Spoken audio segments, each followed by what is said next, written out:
Hello everyone, in this video I'm going to walk you through how to block location access on Chrome. So the first thing you do is, from your Chrome settings, you click on the three dots at the top right corner over here to open up this menu. Then you click on Settings to open up this menu. Then you click on Privacy and Security. So you scroll down to Site Settings, and then you see Location. Sites can ask for your location.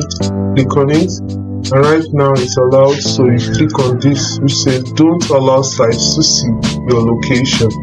Now here you've effectively blocked access or blocked location access on Chrome, which means that sites cannot use your location for relevant features or information like local news or nearby shops.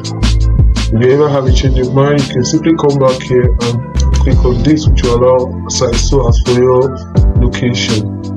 So hope you found this video helpful. If you did, like and subscribe to this channel for more. Thanks for watching.